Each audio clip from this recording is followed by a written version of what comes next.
This is a strategy guide for the board game Eclipse Second Dawn for the Galaxy. Now in this guide in particular, we're going to be taking a look at the Terran. We're going to be demonstrating most of this with the Terran Federation. In the base game, there's 6 different Terran. They're all the exact same other than their portrait and their color. So no matter what, you could play as a Terran if you want to. Now in this guide, we're going to be showing you some key concepts you should be keeping in mind playing as Terran, as well as basically any other empire, but a lot of this is going to be tailored towards them and their capabilities. Also note that this is not a beginner-friendly guide. We are going to be covering a little bit of here and there. You should know what the blueprints on your interceptors, cruisers, all these ship blueprints up here, and you know what the individual components do. You should know the technologies, what each technology does, and as well as how to do your upkeep properly. Those are the main things. So if you are in fact a beginner, I suggest you find another tutorial. There's a lot of other tutorials out there on how to play the game first or play your first couple games. This guide is going to be more tailored towards how to really play the game strategically and more towards the intermediate and later on advanced players. So this guide is going to be structured between the what I believe is going to be the most important at the very start towards the very later stages of this guide is going to be the sort of the less important stuff and the more advanced topics that you don't really need to know about, but we're going to be starting off with the fundamentals early on here. So first up, let's talk about the Terran's bonuses real quick here. First up, we have their starting resources. This is the exact same as any other empire, basically. Pretty good. Nothing really crazy there. The next major buff as Terran, which you should be keeping an eye on for, is the 2 trade value. Now this is incredibly good for Terran because they can play tall, and if they have excess actions when they play tall, we'll get into how to play tall later, they could trade their extra gold into materials or science. So this is really helpful. Also very helpful if you're being attacked, you want some extra production. This makes you really flexible. So don't rule this out. A lot of people don't like to trade in this game, but you should be trading often as Terran if it gives you that strategic edge. The next buff as Terran is Star Bases, really good. Pretty self-explanatory. You're very defensive, and you could build these to protect yourself. The Star Base will also give you a discount on your pink technologies, which are going to be very strong when you play as Terran. Now the final buff on the Terran's game board is the 3 move speed, which is really nice early, mid-game, late game. It's good no matter what when you're moving a lot of ships. This is going to encourage your empire to utilize the smaller ships such as cruisers and interceptors. You could also go for dreadnoughts, but you could only have 2 dreadnoughts every game and you could only move 2 of them, but you can move 3, so might as well use the interceptors and cruisers to your advantage. Now the final buff the Terran have is a really nice starting system right up here. They start with 3 cubes. No other empire in the game has this. And this is really nice for the Terran because you'll have a little bit of you'll have some more resources compared to most other empires starting off. So really nice starting system. Also note that this is basically the galactic center. You basically have a mini galactic center if you upgrade it to the max here. You could have 5 planets. No other system can have 5 planets. Now that's enough of the Terran. Let's talk about what I believe to be the most important aspects to winning this game. A very early noob trap is to expand way too fast and to expand and to overextend, and that is a great way to cripple your economy early and be in a bad position in the later game. So the core systems concept is something that you advanced players probably are aware of, but it goes by different names. So when starting off the game, you want to expand to your core systems as fast as possible. What are your core systems? Well, your home system, say for example, this tech tile is like a system. So you put an influence disk on your system. This is your starting system, and your starting system has 1 gold. That is a very nice very nice core system, and you want to make sure you have that basically the entire game. So what is your core systems? So how to get your core systems? What are the core systems? Here I have all the tiles completely filled out. I have no systems colonized. All my resources are at the basic 2 markers. And from here you want to find 4 core systems. You could also have 3, but try to find 4. So your core systems, one is going to be your home system. As Terran, you start off with a gold cube on your home system. Picture this little tech tile here as a system, and this is one gold cube on that system. Next, you want to expand to your core systems as fast as you can early game. The faster you can get to these core systems, the better you're going to be off later in the game. So what is a core system? A core system is going to be any system that has a yellow cube on it. So this is another system you colonized with a yellow cube above it. And you want to get to 4 of these. So find 4 nice systems, including your home system. These are going to be your core systems. You could also swap your core systems to something later on, but you want to get to 4 systems as fast as possible if you can. Now, early game, you will explore. You will explore some tiles. A big part of this core systems concept here is that if you have only one system, you can do 4 actions, which is really, really nice. Whenever you colonize your first system, you will only be able to do 3 actions. So you're going to be a little bit hindered, no matter if this has a gold planet or not. So your first opening system, if you have nothing else to colonize, you could colonize it, and you will still be able to do 3 actions per turn. Even if it doesn't have a gold planet, if it's that one material planet, go ahead and colonize it. If it's a double science world, you can go ahead and colonize it. But later on, you want to move this influence disk to a system that has a gold planet, or make an orbital with a gold on it, or upgrade the gold on this existing planet to then recolonize it.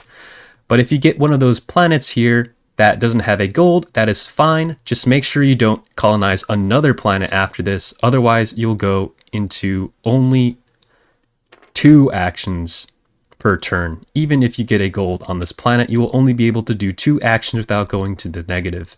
Always try to stay at 3 actions. Find your 4 systems with gold on them. So for the first 4 systems, try to get to them as soon as possible. So try to find your 4 core systems, the 4 systems that have a money on them.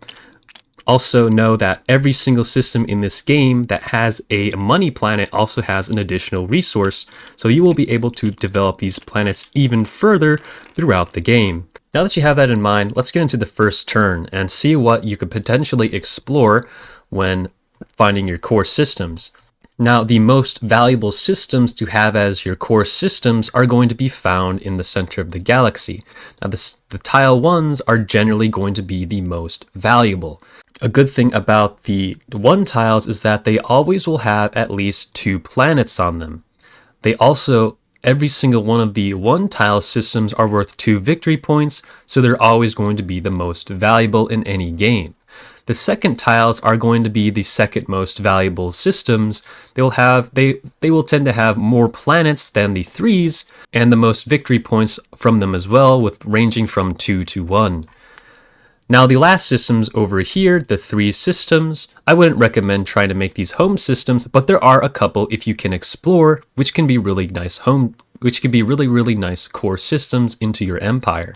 So the first action you should always do in this game is explore your first tile. It is always a pretty good idea to explore your first tile to see if you could get an early core system into your empire.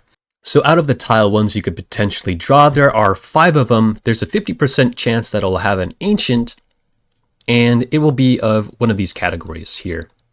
So there are some planets that have just 2 of a resource. So this one, for example, has 2 science. However, it doesn't have any gold, which isn't the best part. So it isn't really a great core system until you build, per se, an orbital on this tile, or you have 2 gold on another system. Now, after you colonize this system right here, you want to make sure you don't colonize any more systems, because now all of a sudden, if you colonize another system, even if it has a gold, you will only be able to do 2 actions per round. So this is a good early tile. Another tile you could potentially find is this one. Now, if you find a tile that has nothing, just like this, don't colonize it. Don't waste your upkeep on it. and just take the discovery tile and leave this alone. Go ahead and explore the other systems around you to try and find a better system. But this later on could be a nice core system because it has two money planets or a money and a production planet. This could be really nice later into the game. Now, if you happen to find a system like this with 1 gold and 1 science, this is a very, very nice core system. It has a gold, it's worth a lot of points, and it has one of another resource. So this is a really, really nice core system. If you happen to get lucky, take this as a system and hold this. Make sure to try to hold this and protect this system. This is going to be a really nice core system for the rest of the game and for your empire. Now, the other two types of tiles are going to be the ancient tiles. Now, a lot of these ancient tiles have gold with them, which makes them really, really nice core systems to take early. So if you happen to get an ancient for one of your tile ones, try to take it over as soon as possible. You don't have to continue expanding to try to find new home systems. Try to prioritize fighting the ancients on these tiles so you could gain these core systems. So after you explored your first tile, maybe you were lucky enough to get a core system. That's really nice. You'll only have 1 colony ship left over, but still go ahead and explore your second tile. Even if you've colonized this or not, you always try to explore your second tile because this tile is also going to have a very high chance that it could be a nice core system for your empire. So out of the 2 tiles in this game, there are potentially these ones in each of these categories. So if you happen to find a system like this and you place it here, do not colonize this no matter what. It is a very easy noob trap, especially if you want to try to explore from this. Say, it might be a good idea to place a circle here and explore from here, but that is a bad idea. You'll have to go into bankruptcy in order to remove this system, which means you'll have no money in your treasury later on, or you will have to use an influence action to remove the influence disk on this system.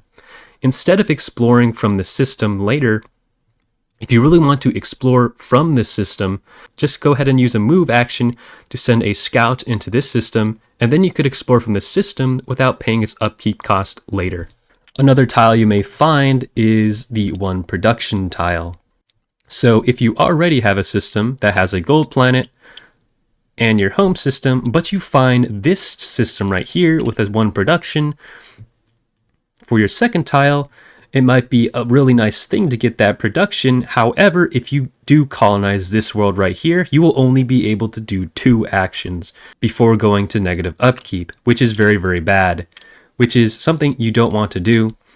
You will have to go into bankruptcy to remove this system, losing all that gold in your treasury, and removing this circle so you could afford this system, or you'll have to use an influence disk to take this off.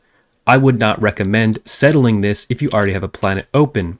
If you have no other system to colonize, go ahead and colonize this system because you will still be able to have still do 3 actions. If your first system doesn't have a money planet, that is perfectly fine. But if you have one of these, don't colonize this system, just take the discovery tile and leave it alone. If you want to explore from this later, you could send an interceptor in here and explore from these directions. In one scenario, if you, for instance, explore your tile 1, you find an ancient, make sure to always connect it to your second tile right here. Always try to connect it to your second tile, just in case if your second tile is also an ancient. If you happen to find an ancient for your second tile, that is really, really nice. It's going to be a very, very nice core system later. Go ahead and connect that to your 1 tile. So you have a sort of triangle right here. All of the 2 ancients here will have a wormhole connection right adjacent to each other, so you'll be able to connect them anyway. The reason why you want to connect your tile 1 and tile 2 systems together if they have ancients is if you move and attack one, you can move and attack the other without spending an upgrade, without using upgrades or moving them twice to get into this area. So this is really, really nice to sort of make a path for your ships to start attacking from one ancient to the other, and then on to another ancient. Now also, there's another situation that you could be very fortunate to get early on, and is to get 2 core planets immediately.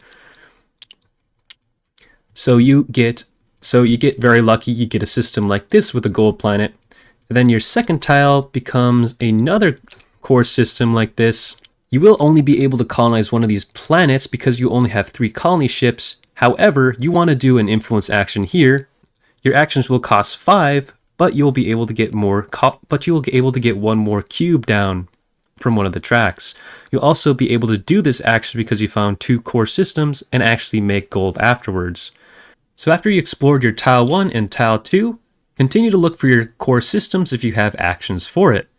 Always try to explore the lower tile numbers first because those are generally going to be the most valuable. In this scenario, you're going to want to explore the tile 1 that is connected to your tile 2 right here, to your second tile right here. This could potentially be a really nice tile for you, or it could get something like this. So after exploring your tile 1s, if you happen to find something like this and you already have a core system or a non-money system, don't settle this one. I know this looks very tempting, but if you do colonize this system, you will only be able to do 2 actions per round before hitting negative upkeep, instead of 3 by having 1 core system already. And you want to save those actions for taking more valuable core systems and to continue to explore. You need those actions early game in order to develop your empire. So don't take this system, but keep an eye on this in the future once you have the resources for it. Then go ahead and explore your tile 2s. So if you have another tile 2 here, or you explore this tile 1, tile 2 if you have it, and then slowly move into the tile 3s if you have nothing else to do. So for the tile 3s, you could potentially find a nice system like one of these, where you could put a money planet on this world and then generate another money, or a science. You could also put a production on this world to get more, you could also put a materials cube on this world to get more materials to build some orbitals and to make really good systems. So this is a really, really nice system to have. You know, say you found ancients up here and here, and you found an ancient down here. It may look a little scary, but the ancient systems are generally going to be the most valuable out of all of them, and you will probably win the game. Also, when exploring, you could also find systems like these, which have absolutely nothing. Do not colonize these to explore further, just wait. Now there's also a type of tile. You also could get the completely blank tile. Don't colonize this even if you want to explore further. It is not going to be worth it because you'll have to go into bankruptcy, losing all the gold in your treasury, or use an influence action to take it back off later, so you also waste another action. Instead, if you really want to explore from this section later, go ahead and send an Interceptor Scout into this system, so and then you could later explore these systems without paying the upkeep cost of having this. So this should basically be your round 1. Go ahead and develop your empire, explore around yourself. You don't want to research any technologies early on. You really want to find your main goal early on is to find your core systems. Find those 4 systems with a money planet on them that you can colonize and later develop throughout the game. Next, let's talk about the first technologies you should be trying to get early game before expanding to your core systems. So if you haven't colonized your first 4 systems yet, say there may be some ancients on the tile that you cannot clear out yet, you want to keep an eye out for these technologies here. Now, most intermediates and advanced players are going to be familiar with these 2 technologies, but they're going to be Plasma Cannon and Improved Hull. So a really easy way to get a single ancient round 2 is going to be with Plasma Cannon. So Plasma Cannon is going to be really good because you could add this to your interceptors early and start clearing out the ancients early. Also, if you get Plasma Cannon, you'll get a 1 discount on it because you already have Starbase unlocked. The pink technologies will also get a discount, so Plasma Cannon is very, very nice, specifically for the Terran. Improved Hull is also something that is very good. If you want to try to take the Center or Guardians, having both of these technologies are going to be very, very helpful for your cruisers later on to take the Center or any Guardians. If you want to clear Ancients early, Plasma Cannons are going to be really nice. Improved Hull are going to be helpful for your cruisers, in which you could start getting up at round 3. So round 2, you could choose to do a research action to research Plasma Cannon. You could then do a build action, and you will have 7 production, which will enable you to build 2 interceptors round 2. Then you could use an upgrade action to upgrade your interceptor with the Plasma Cannon, and then move your interceptors in. So when attacking an ancient round 2 with your 3 interceptors, you will have around a 96% chance of victory. Over here, I'll be using I'm using an Eclipse battle calculator over here to show you the odds of this battle. But it's around 96, 97, 95. It's around 96% chance of victory. It also is about the same odds when fighting the Advanced Ancient with the orange die and the 3 health. You also have basically the same odds as the other one before, around 94%, slightly lower, but it's still very, very favorable to you. If you don't want to attack with your interceptors early on round 2, you could attack with your cruisers round 3. You will have 10 production total. You could build 2 cruisers, then you can move all 3 of them into an ancient. This is going to be the early cruiser design you're going to want to use to clear these ancients if you go with the plasma cannon. Fighting an ancient with these 2 cruiser designs will give you around a 99% chance of victory. Same thing with the advanced ancient design that has 1 more health. Fighting 2 cruisers against this ancient on round 3 will give you a nice 96% odds against 1 ancient. Maybe plasma cannon is just unavailable and improved hull is the only thing you could really get. So you could research improved hull, but if you do research improved hull, then you don't want to use your interceptors. You want to mainly use cruisers. So it's going to be most likely a round 3 sort of battle against single ancients if you're going with the improved hull. For the cruiser and improved hull, you want to make something like this. The chances of having 2 of these versus an ancient is about 100%, so it is going to be better odds. Now, when it comes to clearing double ancients, having 3 of these improved hull cruisers versus them will give you a 96% chance, so that is very, very nice for you. If you don't want to go for the cruiser route, you could also stay with the interceptors. Maybe you attacked turn 1 with a lot of interceptors, they're all alive still, and you want to keep attacking with more. If you are playing with the advanced ancients here, and there's 2 of them, they're slow initiative, they have more health, and you have this interceptor design, and you have 5 of them, you go ahead and build 2 more interceptors, and attack this, you'll have pretty strong odds. You'll have 97% chance of victory. Now, if you go for the plasma cannon and you are going for a cruiser build, they are going to be the worst. So they're going to be probably the worst chances for you to take the double ancients, but they're still very, very good. If you make 3 of them and you go in with them, it's about a 63% chance of victory, slightly lower than the interceptor swarm or the improved hull cruisers. But still very, very good odds for you to take the double ancients. So now that you have expanded to your 4 core systems, each having a money planet on each one of them, now it's time to invest in the action economy. Notice how you make 8 gold per turn. You could still only do 3 actions before going to negative upkeep. However, if you just get 1 more gold cube, you could all of a sudden do 4 actions per turn. The cheapest way, if you have the production for it also, is to build a single gold orbital. Building a single gold orbital on your home system will get you up to 10. Will get you 1 more gold cube, which you could then use for 4 actions for the rest of the game. The next technology to keep an eye out for is advanced robotics. Getting advanced robotics is going to be better here because instead of getting an orbital with 1 gold down and paying 10 gold per turn, you will get another circle and you will be able to go up to 7 turns, still making you be able to do 4 actions, but also gain money in the process. So advanced robotics is going to be better here than orbitals if you can get advanced robotics. Now, advanced robotics is going to be better than advanced economy if you don't have two advanced economy systems. If all of your 4 core systems, only one of them has advanced economy, it's basically the same as the orbital, and advanced robotics is going to be a better technology for you to go for. However, if you research advanced economy and there are 2 systems in your core systems that have a gold planet, it is going to be much more beneficial than getting advanced robotics, because then you'll make an additional 2 gold per turn instead of an additional 1 by getting advanced robotics.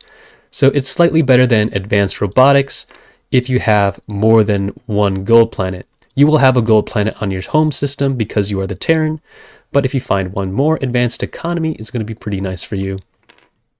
If not, advanced robotics will be the best option overall.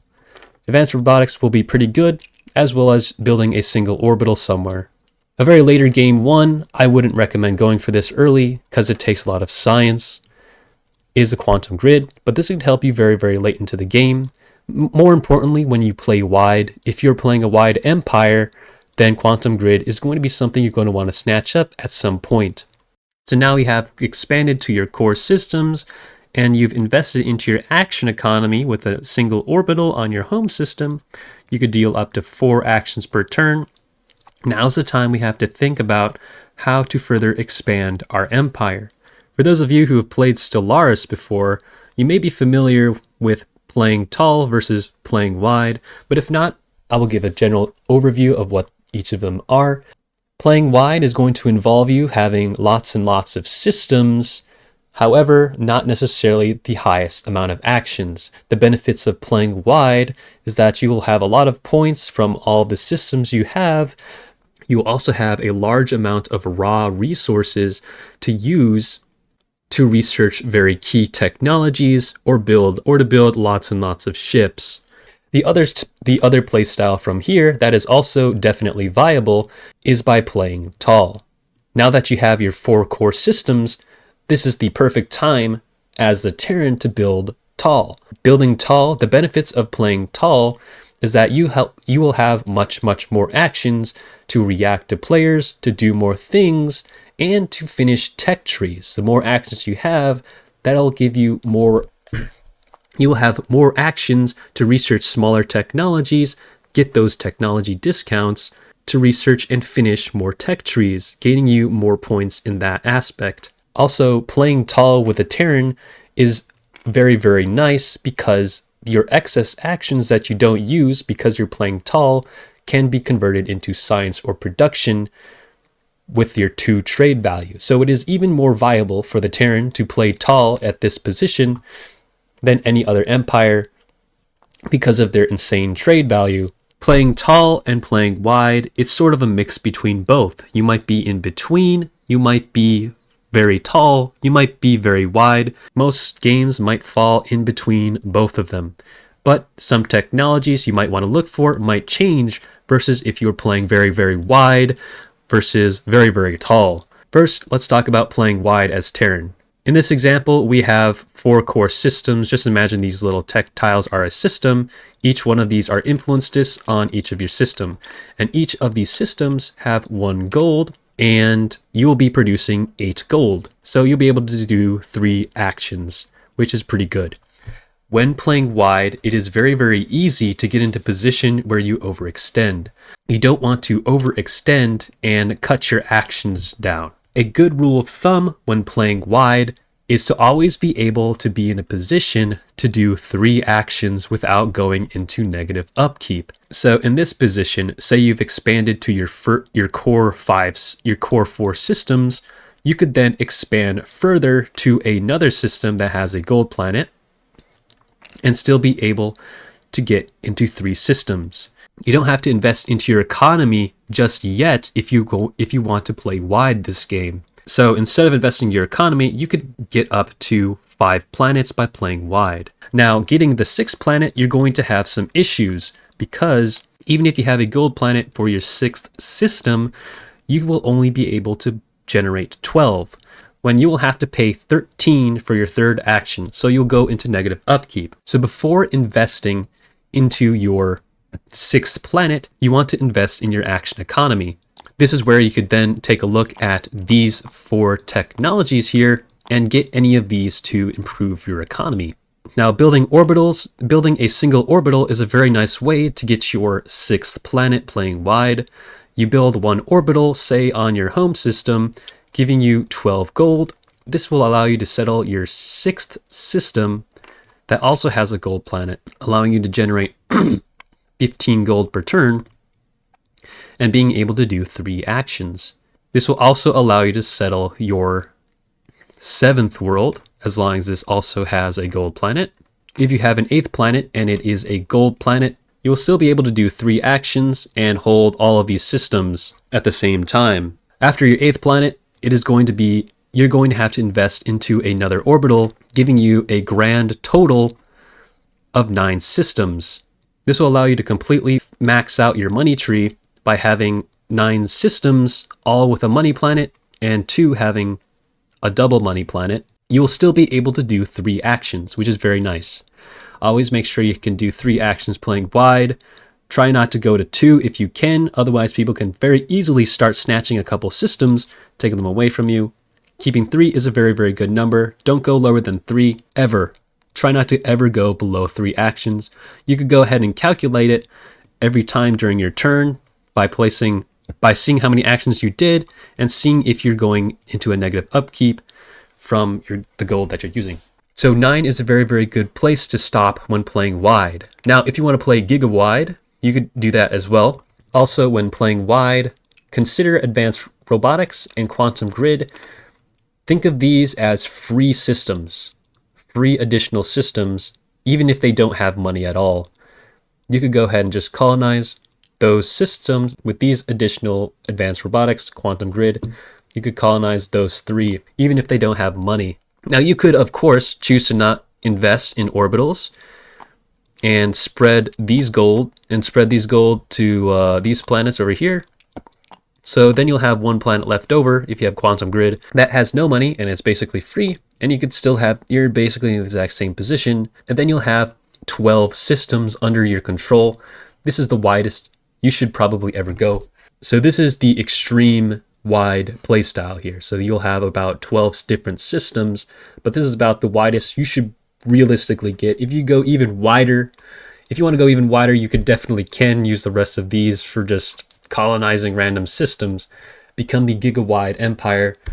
You can definitely try for it. So just keep in mind when playing wide, whenever you get to your 6th colony, you need to make sure you have a double money planet system already. And then once you get to your 9th system playing wide, you need to have 2 double money planets. Consider these technologies as basically free systems. If you colonize one of these systems and they have a money planet on it, that will basically cover for 1 double money world, allowing you to expand even further. Another key aspect to understand when playing wide is to don't do tech trees. Don't worry about doing tech trees because you're going to have less actions for it. Playing wide, you're going to have a lot of science, you're going to have a lot of population down, you're going to have a lot of production down with so many systems, but you'll have at least 3 actions and you don't want to waste them doing tech trees. The most amount of your points is not going to be coming from technology. It is going to be coming from systems and maybe monoliths that you want to build later. When researching technology, when playing wide, you're going to have a lot of science in bulk. Take the technologies that will benefit you the most. For instance, save your technology for quantum grid to get 2 more systems. Save it for advanced robotics. Don't worry about following the tech path if you can get it. If you could get some of these. Say for instance you have a lot of technology, you could also research plasma missiles if you're going on a rampage. You could research tachyon source. You could research all the high-level ship upgrades without following the tech paths with the amount of science you will be generating. But don't worry about finishing technology paths playing wide, just research the core technologies that you're going to need in your game that will immediately help you with your wide expansion. Now let's go ahead and talk about playing tall. So after you colonize your 4 systems and say you built an orbital or research advanced economy, now is the most effective time to start playing tall. So now that you have these 4 core systems and you have another gold planet, you can now all of a sudden be able to do 4 actions per turn. Now, if you have a couple of these systems that aren't necessarily that good, you could always use an influence action to move that to another system. You don't have to stay at 4 systems. You could, if you want to, expand to another one, but it is the most effective to play with 4 systems because it goes up to 10 here. If you expand to 1 more system and put a money planet, you're going to be playing a little bit wider, and then you'll have to get another money planet in order to be able to do 4 actions again. So I wouldn't expand to another system unless you get the advanced robotics or quantum grid or whatever. But the strength here is in the amount of actions you can do. So now that you can do 4 actions, you could then start researching tech paths. So unlike the wide empire, you don't want to research technologies right away. Like, you don't want to research quantum grid immediately if you haven't researched all the technology for it. You don't really need quantum grid when you're playing tall because you're not going to be having that many systems, so it isn't that valuable. Since you could do a lot of actions, you'll have a very easy time researching a lot of different technologies and finishing out technology paths. The one weakness you have here is that you are probably not going to be generating the most science. However, you're going to be making up for it by utilizing the technology paths, getting those discounts up, and finishing a path. Now, I recommend when you're playing tall to invest somewhat into the nanotech path. If there's orbitals available this game, definitely try to get those, and then build all of your core systems with an orbital, generating you more science. And as long as you have a double money planet, as long as you have one double money planet, you could turn all these into orbitals with science, and you could start generating a lot of science. And you want to try to increase your science output as much as you can by only having 4 systems. This is the challenging part of it. You want to get the most out of your 4 systems, and if there's a better system, you could remove one of these and put it onto that system if you'd like to become ultra tall. So I would prioritize following the tech tree for the nanotech up until, for instance, advanced labs. Then you could choose to either go even further if you want to or not. So the points you're going to be getting for playing tall are mainly going to be coming from your research. You're going to get a lot from your research. The more you research of the full tech paths, you will actually get more points at the end of the game for getting that. Another big thing here is that you can research the nanotech, eventually get the artifact key, get some more production if you have some artifact key systems, and build them all into monoliths, getting even more points with very little systems but a lot of actions. So really, you want to try to get the most out of your systems here and try to invest into the nanotech if possible. This is the tech tree if you want to play tall. Basically, nanotech, I always recommend to go for the bottom tech tree first before specializing to the other tech trees if you're going to be playing really, really tall. Now, you may come into a situation when you're playing tall where you only have to do 2 actions, and you don't have to do the rest, other 2 actions.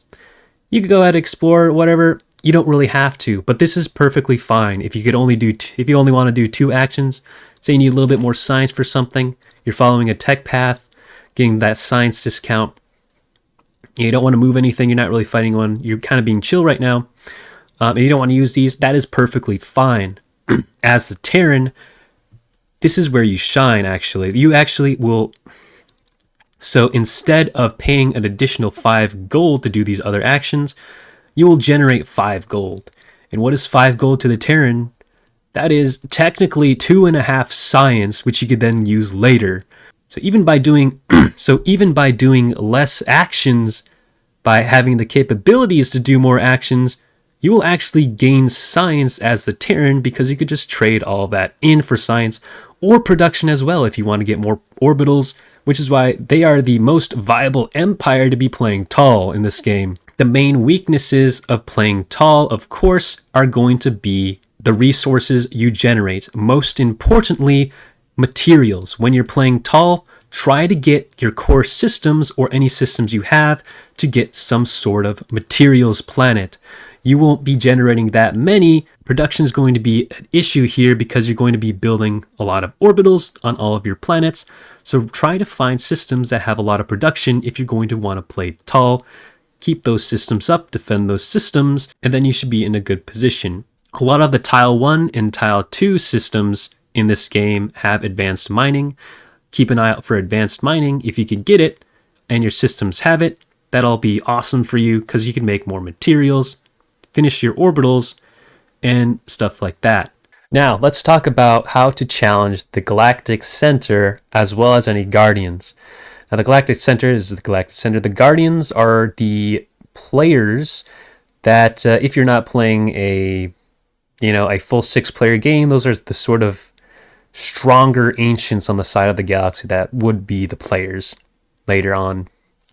So when attacking the galactic center, it is going to be kind of dependent on which galactic center you are using. However, no matter what center you're going to be fighting, the cruiser is always going to outshine the interceptor here.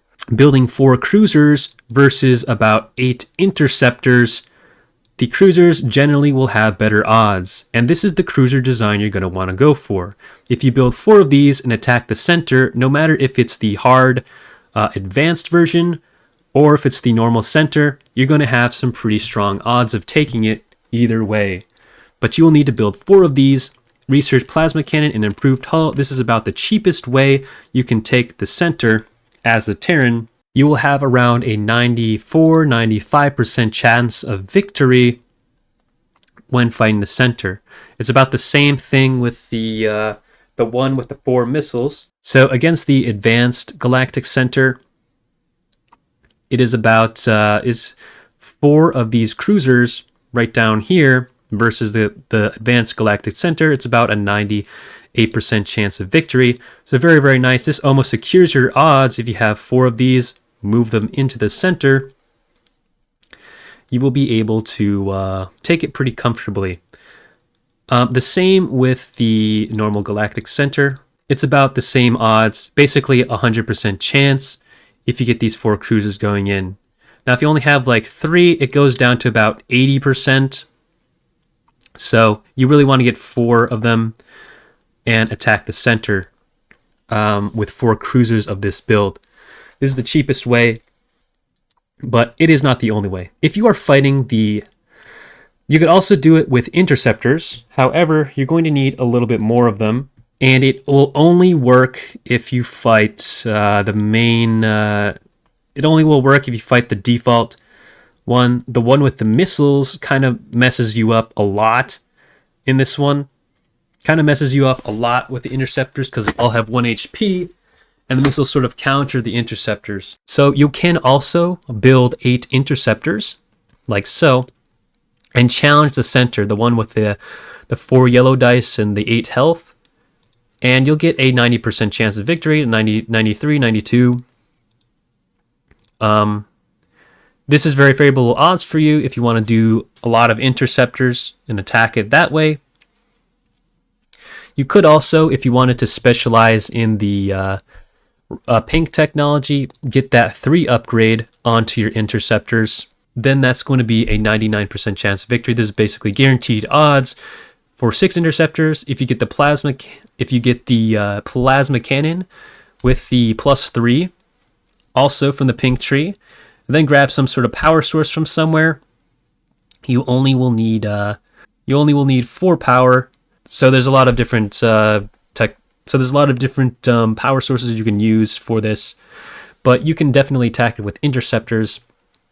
Just you'll have to upgrade them a little bit, or send 8 of them in one big fight. So the galactic center with the 4 missiles, the red die, the interceptors against that, they're not really viable. However, instead, if you kit them out with missiles, then it's 100% chance of victory. So you could definitely use interceptors. And then just make sure you have the +3. And then focus the pink tree. If you focus the pink tree, that's going to be really nice for the interceptors. You'll be able to take the galactic center. But the cruiser overall will do well in both cases. The against the Guardians though, and if you get around 5, it looks like it's about 100% chance. If you get the 3 interceptors here, I'll just go ahead and make them real quick here. I'm not sure how much the advanced Guardian has. I think it's like 2. I think this is about right. It's a little bit lower, but it's still very favorable. Still very, very good odds with this interceptor. You could change it to 6 interceptors, and that's basically a guaranteed win. For the cruisers, though, they're also like just straight up good. And if you do like 3 cruisers against this, it's 94% chance. So that's really, really nice when you're fighting the Guardians. You just need 3 cruisers of this build. So in conclusion, if you're going to be fighting the Guardians or the Galactic Center, this cruiser design overall will do well in each one of them. no matter what difficulty, no matter what design they are out of the two. The Interceptor will also do well, this sort of Interceptor build, if you could get to this. This also will do well. You need to invest a little bit more in science, but it will struggle against the Galactic Center that has the missiles. But that's the only caveat. Interceptors and cruisers are pretty well here.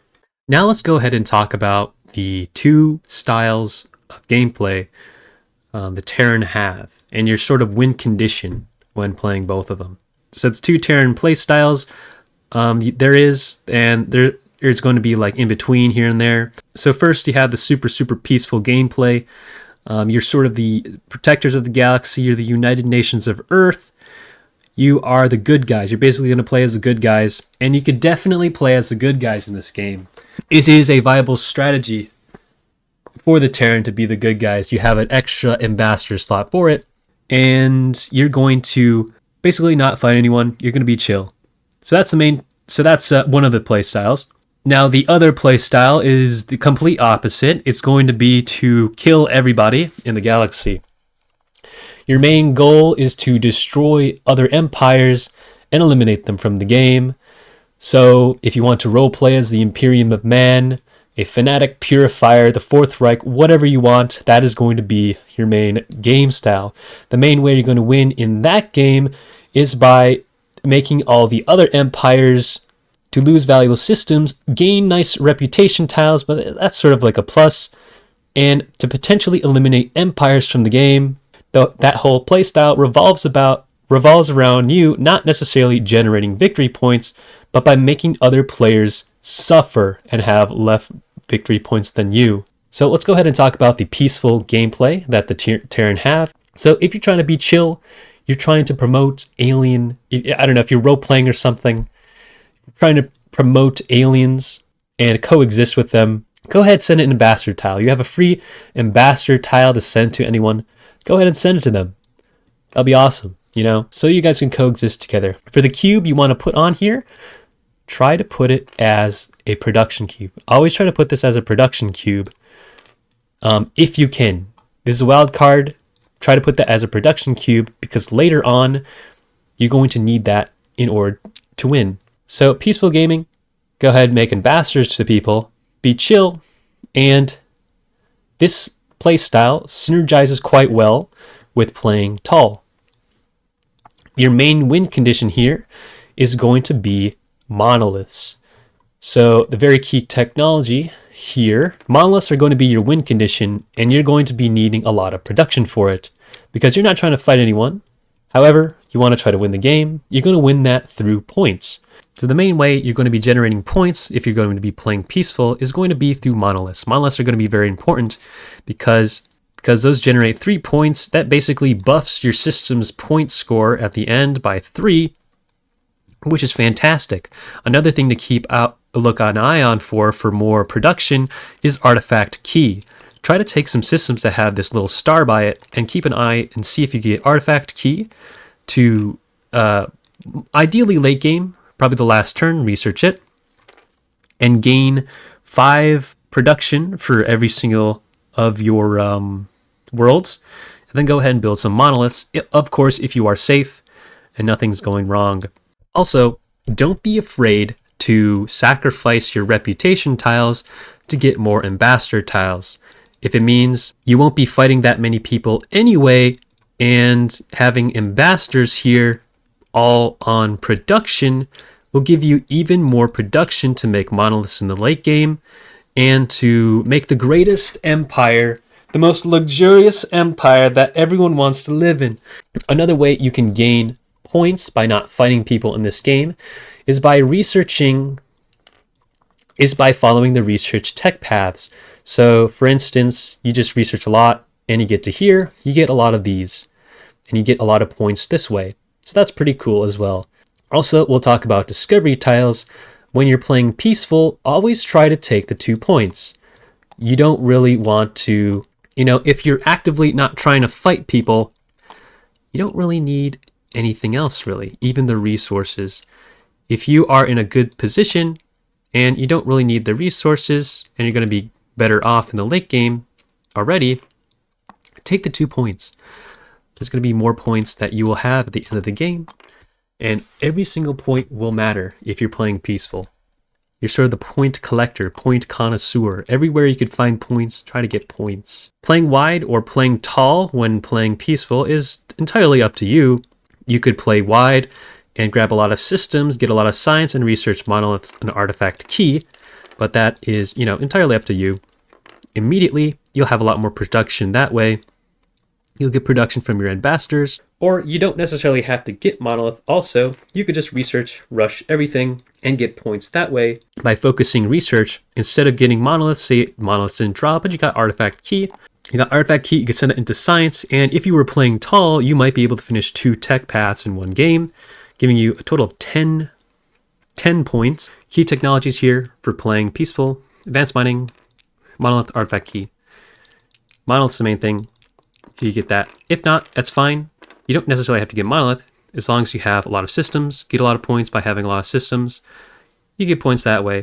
So that's basically the winning path for the peaceful gaming, peaceful Terran. Try to get monoliths, or try to get monoliths if you can, or expand to a lot of systems and have a lot of systems that way. Now, another issue you might run into when you're playing peaceful is that people are aggressive. People are going to be trying to fight you. So you also will need to defend yourself. Make sure you have, if you have plasma cannon or improved hull, that is fine. I recommend plasma cannon though. I recommend trying to get plasma cannon first, putting them on your interceptors, getting that sort of basic interceptor going. This is faster than most ships. Most other empires are going to be using dreadnoughts or cruisers, and your interceptors will be faster. And you could add some plasma cannons to them. You also have your starbase for defense. One plasma cannon right here is pretty good. This already is a pretty damn good starbase. You can then kit it out with even more stuff. If you get improved hull, if you want to, you go into that sort of area. You can also shoot for like the DPS sort of build here. I personally would try to focus the top path for Terran. Just because if you're playing peaceful, I mean, you're going to need advanced mining to get those monoliths production later. It's also helpful for defense.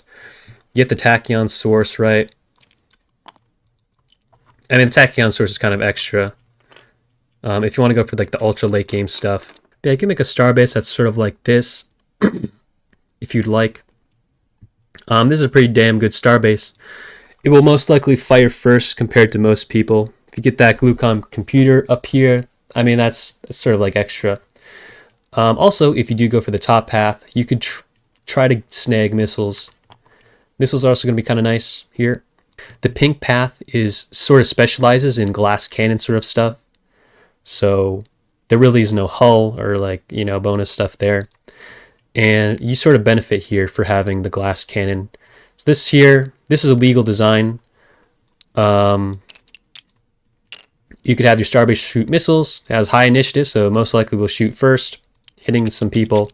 It'll most likely shoot a plasma cannon just in case if everything fails. And you just need a nuclear source for this. Pretty damn good starbase, and pretty effective when defending against people. All you need is like this technology. All you pretty much need to defend yourself as a Terran is this technology. Mainly like these three are going to be pretty good. This is all you really need to defend yourself. Put those on your star bases or your interceptors or cruisers, whatever. But that is the gist of the United Nations of Earth strategy. Try to get points through anywhere you can, because points are going to matter. If you play peaceful, you want to try to get more points than other people, but you don't necessarily have to fight for it. Make sure you focus production. If you can get that monolith later, try to get that monolith later. If you get monoliths, try to get the artifact key, or try to get the artifact key anyway, so you can get science. Try to research tech paths if you can.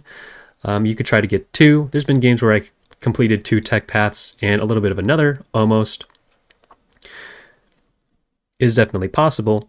Technology, everywhere you could find points, discovery tiles, you could go ahead and continue to explore. Try to get points anywhere you can. Now let's get into the second playstyle the Terran have. This is going to be the xenophobic humans, Imperium of Man, whatever you want to call it. This is the aggressive nation. So this playstyle there's a couple of things you need to do even before the game starts. If anyone is not playing Terran, immediately denounce them. State your intentions that you are trying to mess them up and you will be coming for them to exterminate them. Whenever you explore when someone requests an ambassador from you and they are not a human, immediately reject the ambassador because that is fail RP. You are not playing the xenophobic humans correctly.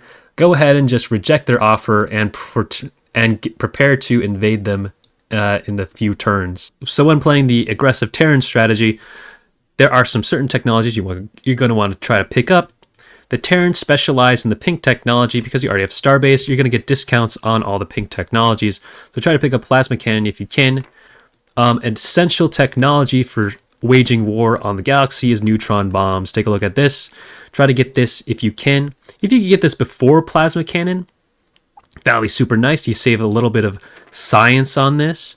This will only cost you 4. And turn 2, when you have 6 science, you could research neutron bombs and plasma cannon if you're lucky at the same time. This only costs 6 science. You could research this round 2 if you're really, really lucky. But I would specialize in the pink techs. If there's a lot of pink techs available, it's going to be happy days for you.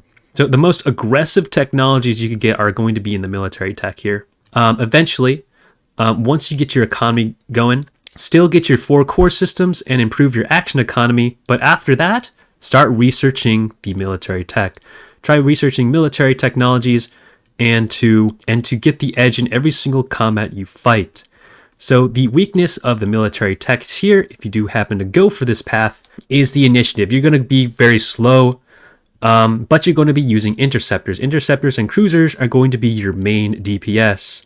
You're eventually going to turn your cruiser into a missile battery or to a glass cannon, and use your high initiative ships so you most likely will attack earlier. So the next technology I would try to keep an eye out for is advanced mining.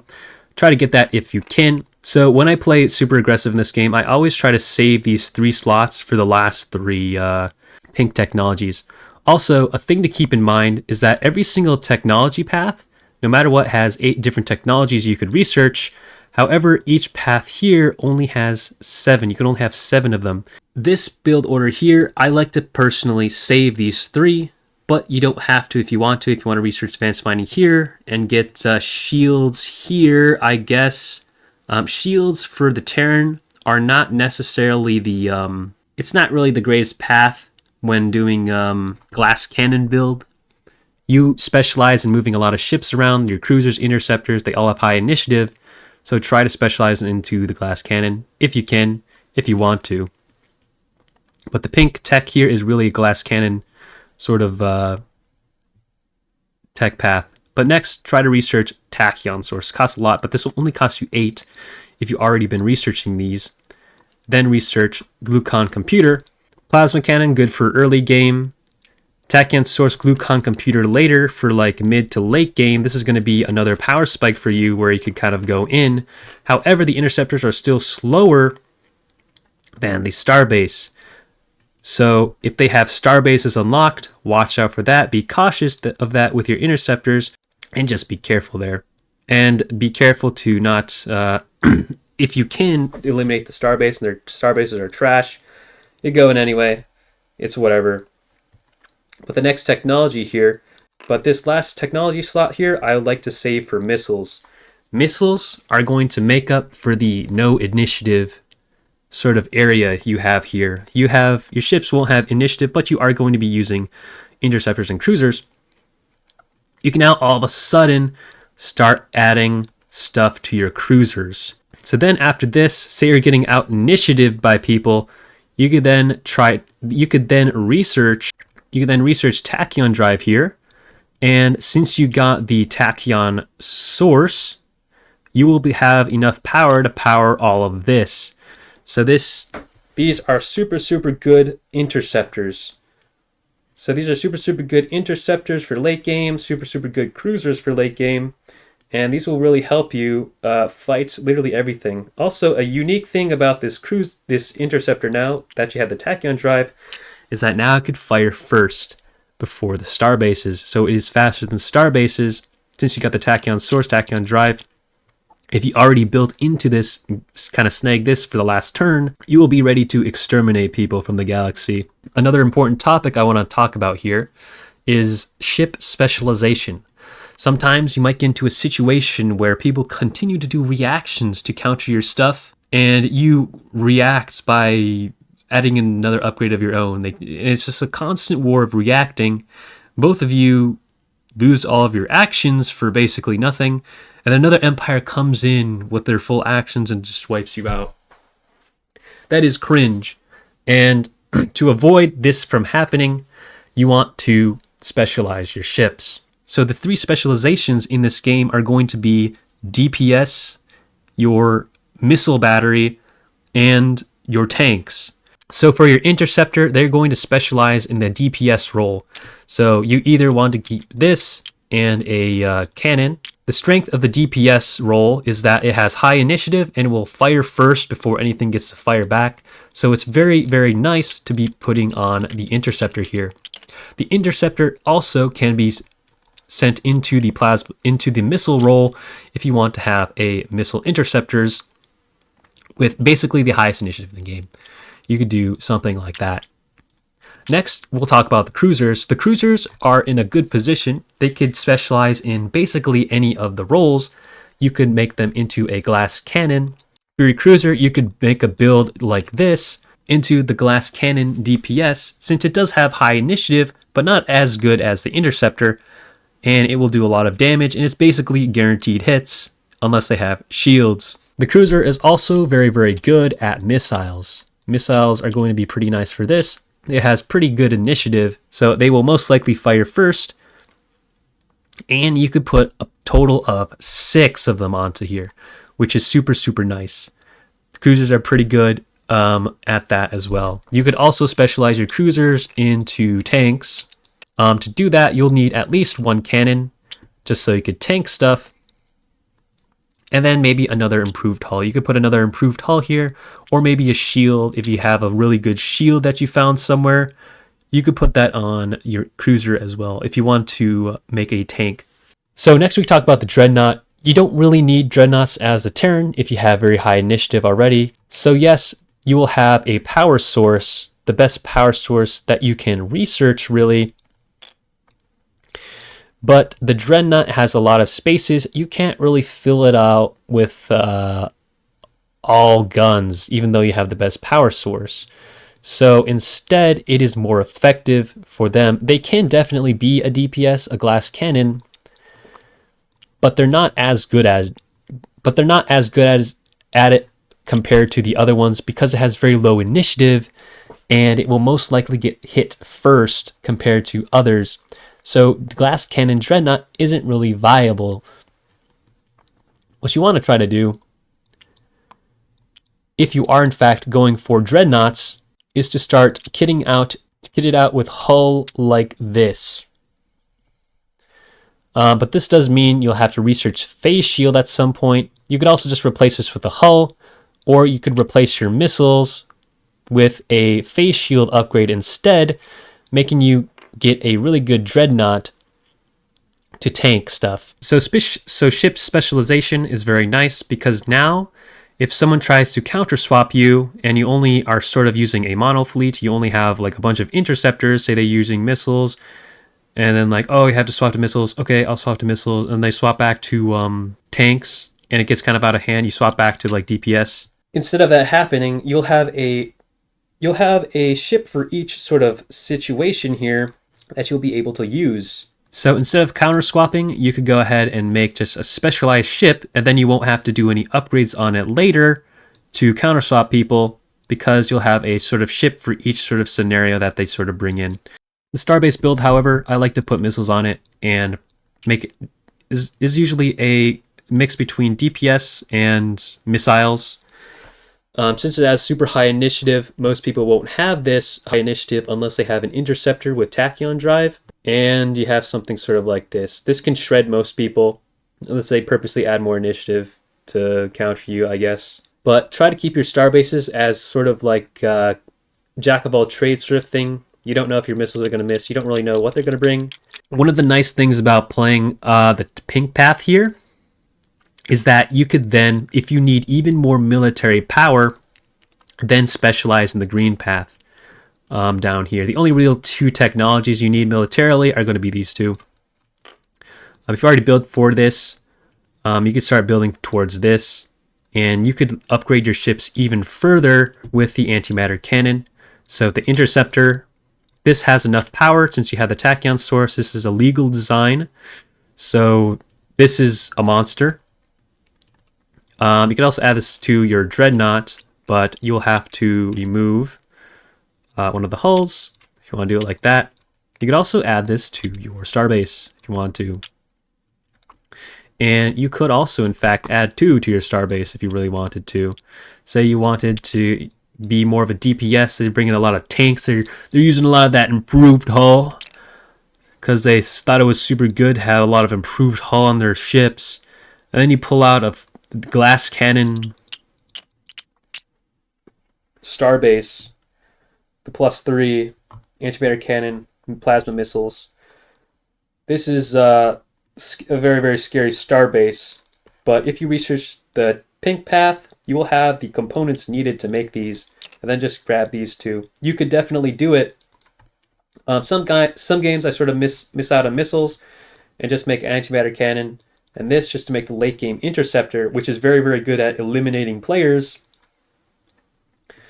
But if you get all these, you could get basically this, which is going to be probably the best late game designs you are going to be having as Terran. And this is personally my favorite loadout to go for. I always try to build towards this if I can. The tanks counter the missiles counter the DPS counter the tanks. Now, if you're also going aggressive and you don't want to do the pink technology, you could also do the green technology. The green technology is also pretty good. This is sort of the build order you want to go for. Get that Gauss shield, fusion drive, improved hull, positron computer, advanced economy, advanced cannon into quantum grid. This also is very, very good for eliminating people from the galaxy. Unfortunately, you won't have enough power though for any drives that you use. Isn't really the best. If you really want to get the late game stuff, you should really focus the pink one and then maybe dive a little bit into grab 2 here. But you get some sort of mediocre upgrades, but they still are going to be getting you the best stuff. Some really, really strong stuff late game that you're going to be building towards. Take a look at your interceptor. Your interceptor is going to be the DPS basically. It is kind of low initiative, so people might shoot faster than you if they have some sort of drive. I would not recommend using interceptors. This is more of a cruiser type build. If you want to go in more on your cruisers, you're going to be looking at something sort of like this if you go through the green path. This is going to be a pretty damn good cruiser. It takes 6 power, and you put all this, kind of slow though, but it deals a lot of damage, and it packs a punch. This is going to be your main fleet to sort of attack people. You could also choose to get a dreadnought. The dreadnought isn't that bad. It's basically a better cruiser.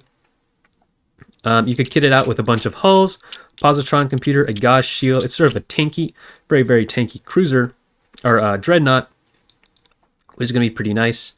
Your starbase can also have an improved hull, have some more added health, and it could hold 2 antimatter cannons with a +2 with a fusion source here. Remember, you have another +3 right here, so this costs a total of 9. Plus you have a fusion source, and this is the perfect amount to get this sort of tanky DPS starbase. So this is another route to take if you want to take, if you want to go aggressive, there's another route you could take to do that. It's also pretty good for playing wide because you'll eventually get quantum grid later. And then you don't really have to specialize into orbital or something because you'll have advanced economy later. Once you get it, if it's available, you could try to get that. You won't have to build an orbital or anything down here. Your economy will be covered in this, and your military will be covered in the green tech tree if you want to go for the green tech tree. All right, guys, we're getting to some later parts of this guide. I'm not sure how long this guide will end up being, but it's probably going to be very long. And I really thank you guys if you happen to if you guys happen to watch through this whole thing up until this point. Chances are, if you made it to this part in the guide, you are very, very eager to know everything there is to win this game. So for any chads that have made it this far, thank you for watching my guide. But you guys basically know the fundamentals. Now we're starting to get into some very obscure topics. And if you're like an advanced player, you just kind of skip to the end just to learn some of this stuff. That's fine. All right, so now we're starting to get into less important topics. But here we're going to be covering the rare technologies that you can find. So the rare technologies, only one of these exists in the game.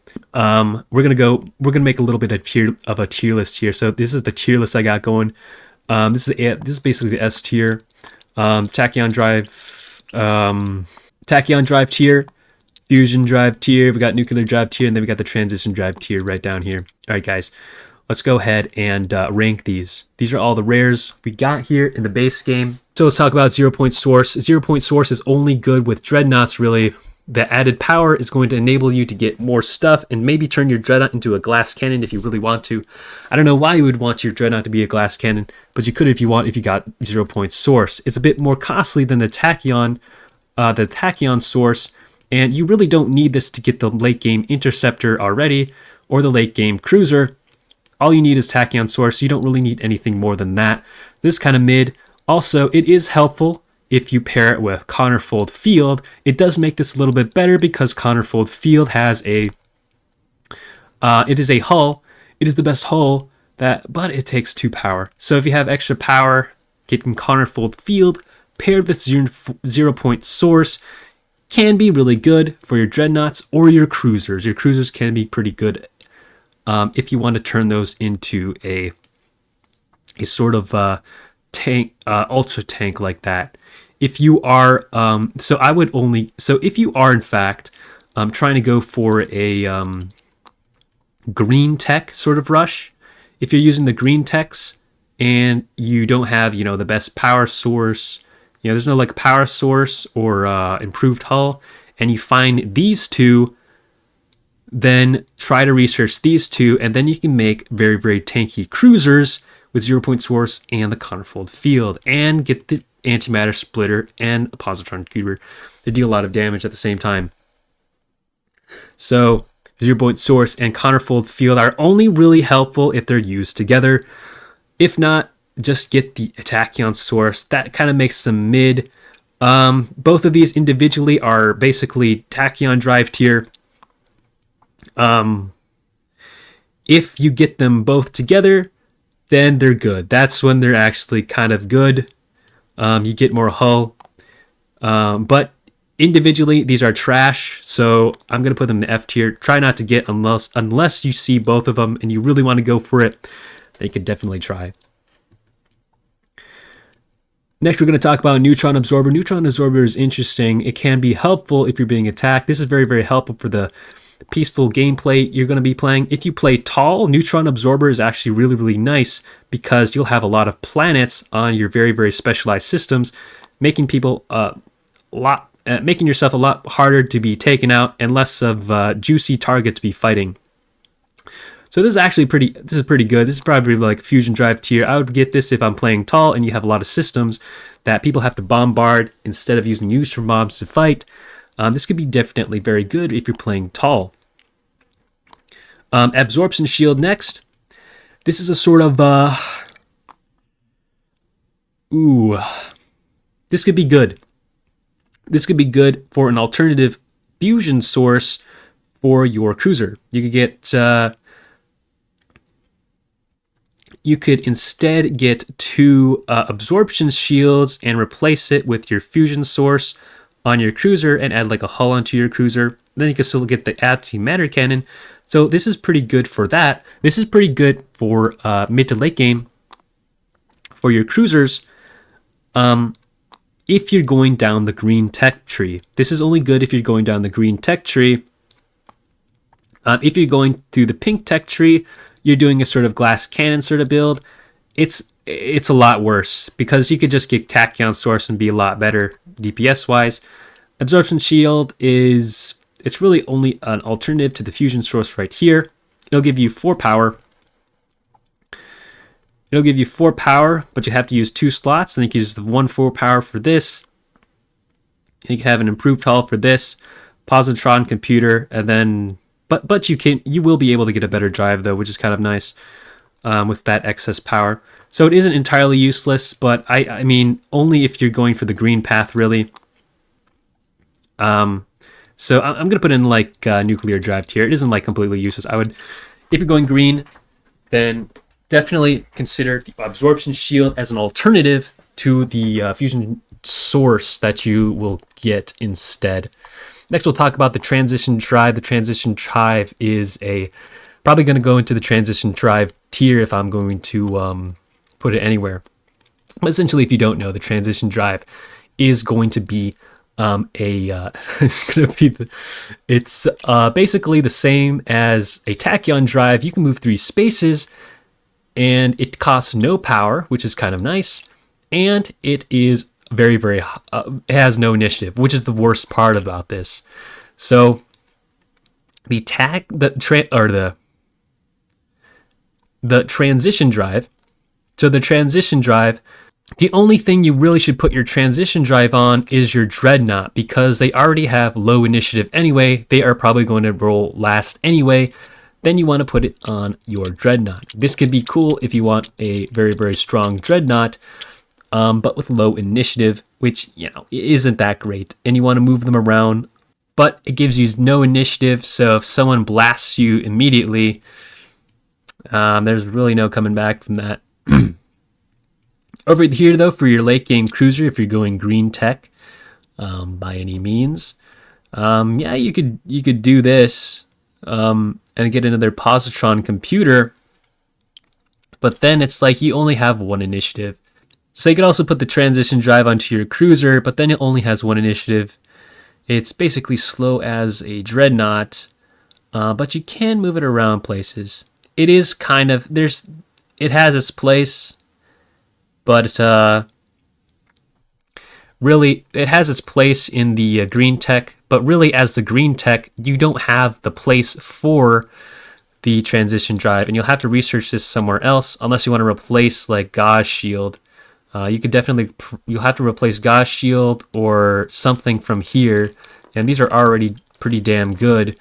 So it doesn't really synergize well with the green technology. You'll have to build somewhere else.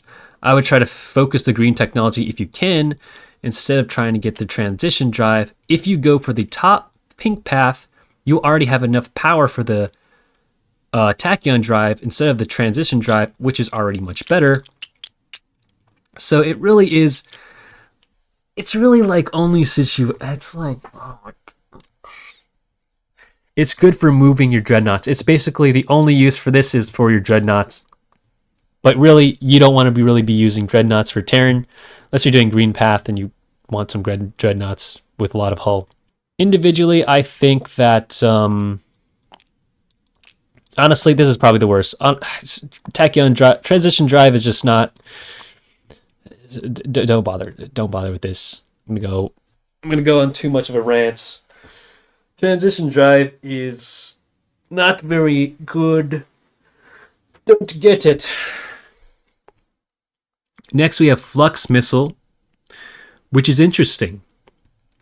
I'd like to put... this basically is the missile counter to missiles.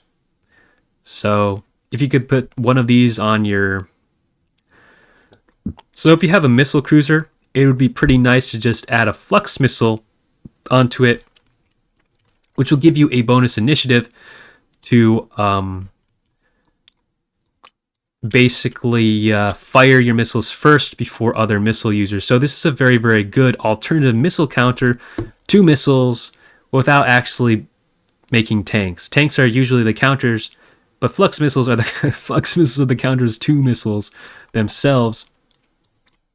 For the late game cruiser, you could do like instead of this, it could be a nice bonus. But like this will give you like 1 bonus initiative for your cruiser, allowing them to shoot faster. And if you do get the flux missiles, you basically counter like all missiles, because you can just kit this out with missiles and just your initiative is like crazy. So yeah, it is situational. I'm gonna put it in the nuclear drive tier though. It's okay. It's only for that one niche situation where you need to counter missiles with missiles, but that could be good. Pico Modulator, very, very good. If you happen to be getting a, if you're going down the green path, you don't really have a space for it out. You would have to put it on a different area. But this is really good if you have like dreadnoughts and cruisers, and you want to start, you just start getting a lot of upgrades, and you want to start adding a lot to them. If you're using interceptors, the benefit of interceptors here is that you don't really have to spend money actions to retrofit them. I said like one action, it's like you already retrofit half of it. If you got like cruisers, dreadnoughts, and your star bases could be nice, and you got a lot of upgrades you want to add, definitely something to look for. It's good basically for any type of playstyle you have, so I would put it in the fusion drive tier. It's not entirely useless. I would put it above the probably neutron absorber though. Actually, no, I think the neutron absorber is slightly better. Yeah. Pico Modulator, if you have a lot of upgrades, it could be really good. You could just go interceptors only, and this could be kind of useless. Actually, it is kind of situational. This is kind of situational. I'm going to put it down here to the situational tier, but it is probably the best situational one. This is probably the best out of the nuclear drive tiers here. I'm going to put them in. Absorption Shield, and then Flux Missile. Pico Modulator, definitely good if you're about to like make a bunch of upgrades. It could be definitely good. Neutron Absorber is just good all around, no matter what. It's like in every sort of combat, it's just good. Next is the Warp Portal. This is interesting. If you have a Warp Portal, this could lead into another empire, which is actually kind of funny, but it is also situational. If you don't know, you can make an Warp Portal in like any sort of area, and then just go in. I'm gonna put it at the last place though, because you still need like some stuff to back up going through the Warp Portal, but it's definitely better than the transition drive tier. It has its uses just to open up a wormhole, and just open up a wormhole, send your entire fleet into a system and attack someone. That's really hilarious. Next we got Metasynthesis. Metasynthesis is pretty nice. If you already get Metasynthesis, I would replace and you're going like the pink path, try to replace like the advanced mining or advanced economy with it if you're going for the green path, or advanced labs. If you're going like literally anything, try to replace one of these with Metasynthesis early on if you can get this. But yeah, this is crazy. This is really good, especially for playing wide. This is a really, really good wide tech, because then you could all of a sudden just colonize everything. This is extremely good for wide, because you could just research this instantly, and then you could all of a sudden settle so many more planets. Yeah, this is pretty damn good. This is going to be an A tier. Very, very good for wide players. Not necessarily if you're tall. If you're playing tall, you should probably just research these anyway, so you could get those victory points at the end, because you're still going to get that. But this is really, really good for wide empires.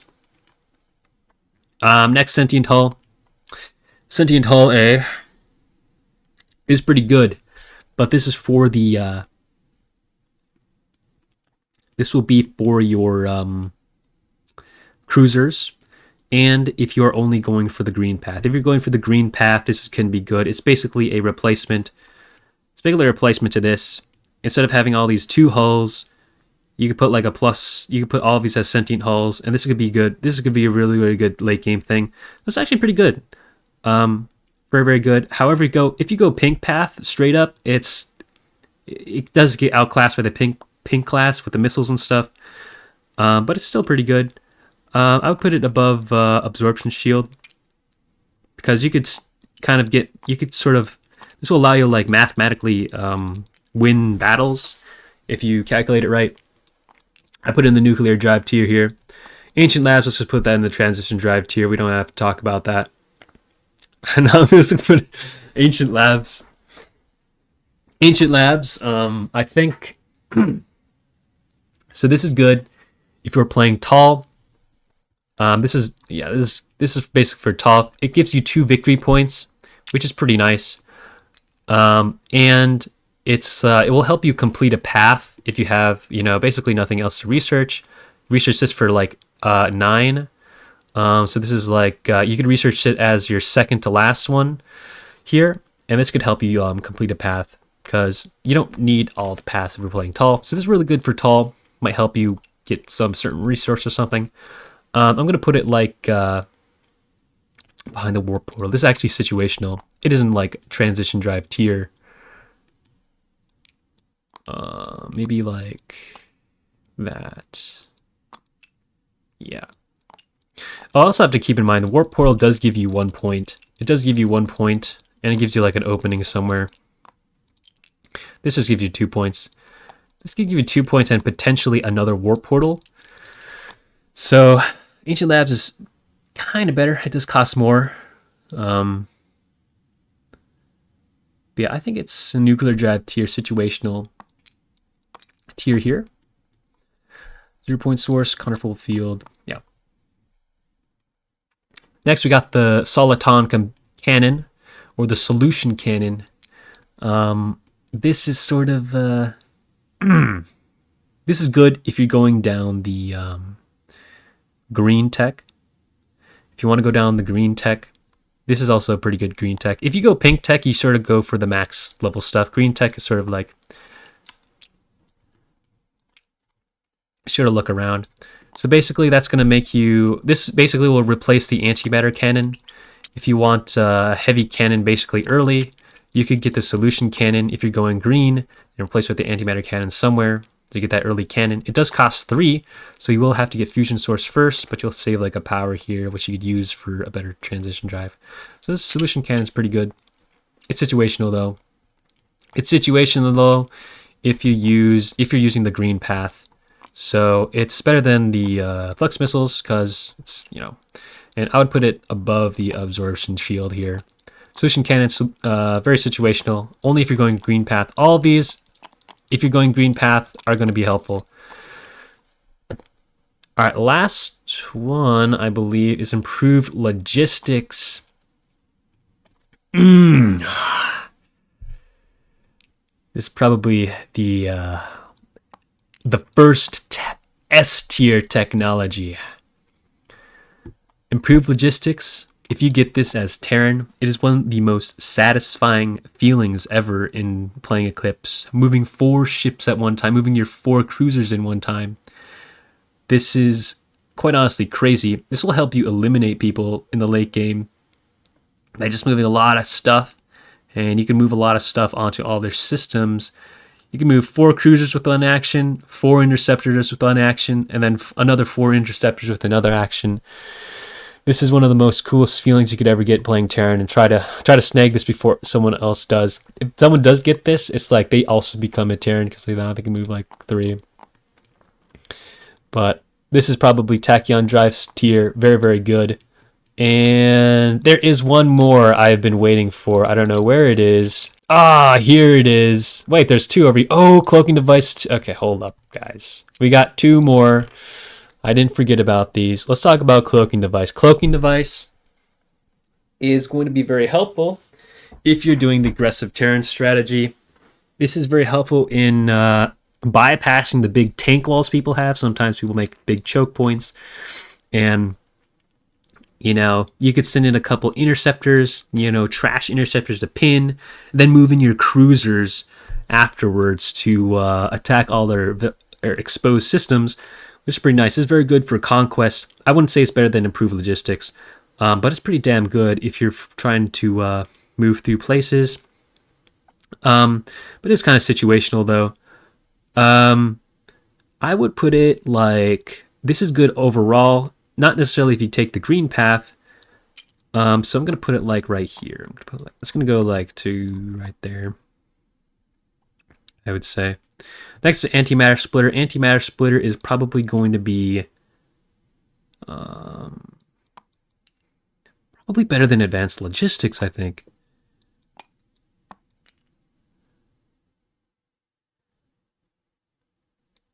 No, I think it's S tier though. Antimatter splitter is a very good technology. Even if you go pink path and you're not even going to get antimatter splitter, it's really, really good to just take anyways, to steal it anyway, because you're going to be having glass cannons if someone rolls this and it could all of a sudden blow up all 4 of your ships, that's like horrible. It's sort of like your kryptonite, so you kind of want to take this if you're going pink path anyway. And if you're going green path, you're already going to try to go for antimatter splitter and you don't have like solution cannon. This is already going to be good. So either way, antimatter splitter is sort of, it's almost like a must pick if you can try to get it, but it's really, really good. Keep an eye out for these two. Yeah, so this is like the full tech tree I got here. Improve logistics, antimatter splitter. Try to focus these if you can. Keep a big eye on this. These are helpful no matter how you play. This one is sort of like good for if you're playing wide. If you're playing tall, go ahead, just research the normal technologies. Try to get those victory points from science. Neutron absorber also pretty good if you're playing wide or tall. Just like it just helps you just to stay alive longer. Nexus Pico modulator. This is kind of situational. You kind of want to have a lot of upgrades ready to use later. Cloaking device is also situational if you're trying to like bypass a bunch of like stack of people. It was cool and fight people on their home systems, something, whatever. These three upgrades right here are pretty good if you're focusing the green path. They could replace one of the technologies on there. Keep a lookout for this if you're going for the green path. These are going to be kind of helpful for that. Flux missiles also very situational. It's more situational than these. So that's why I put it a little bit lower. So this is only for against missiles, countering missiles with missiles. Ancient Labs is also situational. If you're playing tall and you have like, you're trying to finish the tech tree, go ahead, get this. This 2 points. Or Portal, also situational. Actually, I'm going to move these down to the transition drive tier. The Flux missile is like a little too situational than basically anything else. All right, I moved Flux Missile, Ancient Labs, and Warpole down here because they're like heavily situational. Actually, I think this is probably a little bit better. Ancient Labs is probably a little bit better. So let's go to Ancient Labs, which, you know, you get it if you're playing tall to finish the tech tree. It's just 2 points. I mean, it's points. You want to try to find as many points as possible. Warpole also gives you 1 point. Actually, I'm going to put this above this. Actually. Flux Missile could go down here. It's like Flux Missile is heavily situational. Warpole is also heavily situational, but it does give you actually 1 point if you build that. So it technically is 1 victory point, which is slightly more helpful than, you know, this situation. And then 0 point source, only really good with Counterfold Field. There's literally just get Tachyon Source. It's cheaper. Tachyon Source is literally cheaper than this. Much cheaper. You have to invest a lot in this, and you don't really gain that much out of it unless you have Counterfold Field. If you have 0 point source and Counterfold Field, this can become it's sort of nuclear drive tier. It'll bump it up to high nuclear drive tier if you get both of these. High nuclear drive, maybe low fusion drive. Actually, maybe low fusion drive if you combine these together. The synergy here with these two is pretty good. Transition drive, just don't use it. It's a waste of 9 science. It's just a waste of 9 science. Just like upgrade your ship with like nuclear drives first. Just move them and then undo them. The initiative. All right, so that's a tier list. So once you research these, if you're going pink path, try to like the pink path is very crucial. You don't want to replace anything on the pink path. So not necessarily anything. If you are going pink path, then you can replace advanced mining with metasynthesis if you're going wide. But that's about it. Everything else you want to try to put into like green tech or something. Especially if you're going pink. If you put these in like green or yellow, into the green or yellow, you'll get some discounts on those technologies later. But if you're going pink, don't bother on doing that. If you're going green, you can replace these with any of those green techs. And yeah, basically everything else. But anyway, that's that's my tier list for the rare technologies. Full entire tier list. All right, let's talk about eliminating empires from the game. The Terran are very, very equipped in order to do this because they can move so many ships at one time. Picture this section over here as an alien empire. These are all their systems, and these are, for instance, 2 dreadnoughts they're building. They have 2 dreadnoughts you're kind of like fighting around with, and they're just kind of positioning them here, ready to defend themselves. And it's basically one big choke point. As Terran, late game, a very key technology to have here is a transition drive. Is not the transition drive, a better drive, better than the one drive. Ideally, if you do go down the pink path, if you pick up the tachyon drive, then you add that to your ship, so you have the late game interceptor. The late game interceptor can shred people like crazy if they don't have missiles. And all you have to do is do one move action. Say you're ready, turn 8 to eliminate someone. You could definitely eliminate someone as Terran turn 8. To do that, just move your 2 interceptors into their sort of choke point here and pin them. So now their dreadnoughts cannot move away and defend their home systems. And before they can even react, you can send in another interceptor deep into their territory and blow up another planet. So then you can move your interceptor through because these 2 guys are unpinned. You can move this guy in, blow up the system with neutron bombs. Neutron bombs is also very important here. And just straight up take that out. Then they reacted like, oh, I need to build a starbase here or something. They build like a starbase on, this will be a starbase. They build a starbase right here. They're like, oh, I need to take this out. Well, if you happen to build for the late game interceptor, you attack faster than the starbases. And if they maybe were greeting, they only built like 2 dreadnoughts to defend themselves. They thought that was enough. And it was all like orbitals and like horizontal monoliths or something last turn. You roll up in here, you pull up with the interceptor 5 initiative, and they only have a 4 initiative starbase. You straight up like potentially win that. They build like a starbase there, they commit some more resources. And then during your turn again, you do another move action. You move in, I don't know, you can move in like your cruisers or something. And then 1, 2, and then boom. All of a sudden, all of their systems are completely overwhelmed. Maybe your heavy hitting cruisers are, slightly better to take on these dreadnoughts. Then you could go ahead and attack that. And then if you happen to win all of this, you basically eliminate them from the game. So late game eliminations, this is what they're going to be looking like.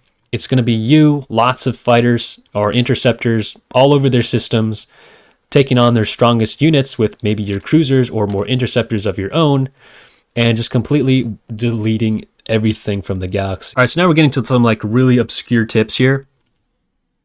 So early in the game, the Terrans, since they have that movement speed buff, they can move 3 stuff.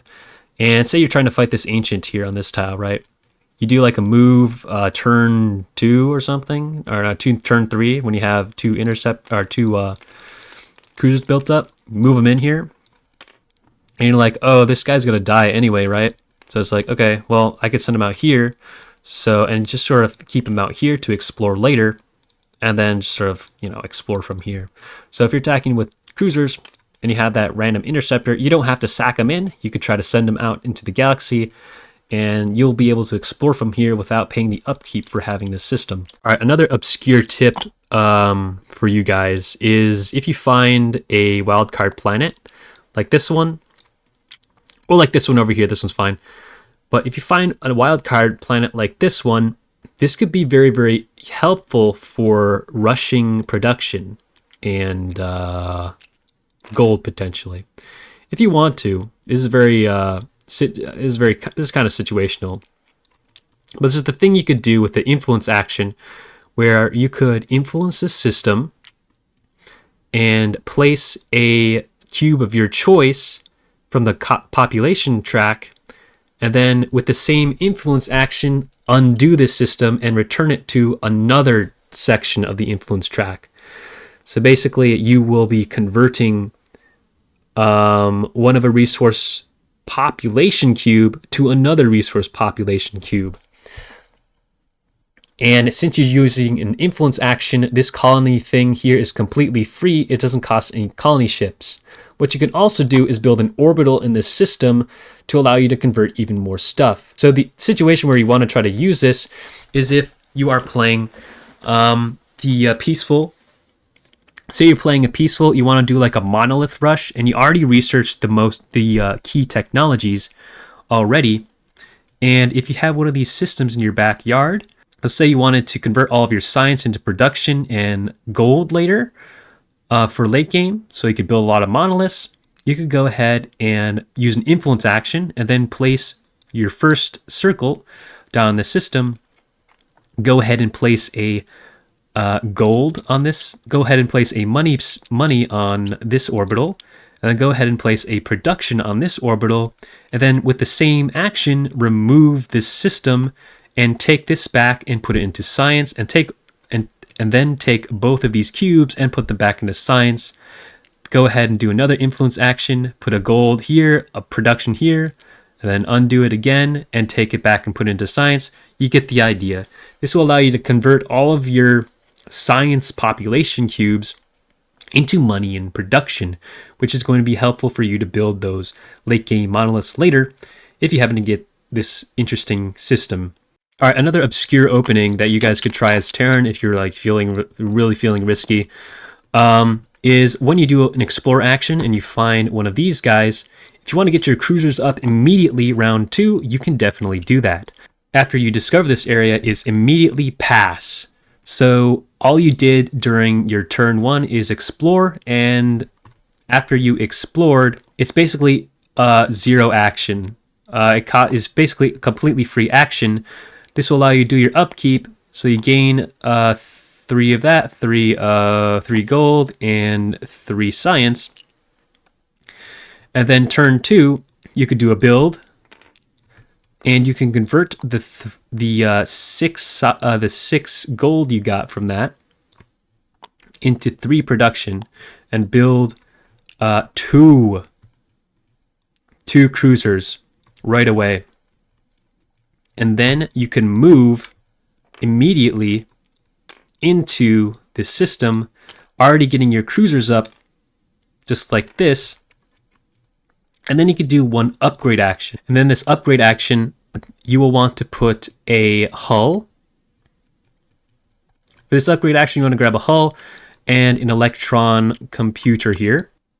Make sure you add this hull because the advanced ancients, they could hit on 2s and then they could potentially one-shot you. But in this case, the ancient will one-shot the cruiser, so it'll sack the cruiser before your cruisers. It will sack the interceptor before shooting your cruisers in this case, so your interceptor will just tank the damage and you keep your cruisers up, and your cruisers will be in a great spot if you want to try to get the cruiser builds going. And then you won't sacrifice any of your science. It's just the early game gold. You spend it all to get these cruisers, and you'll get into this battle here. So these odds here, it's going to be like a 96% chance. You send in the interceptor that has no hull 3 initiative versus 2 cruisers here with it's actually a +1 here. It's actually slightly better.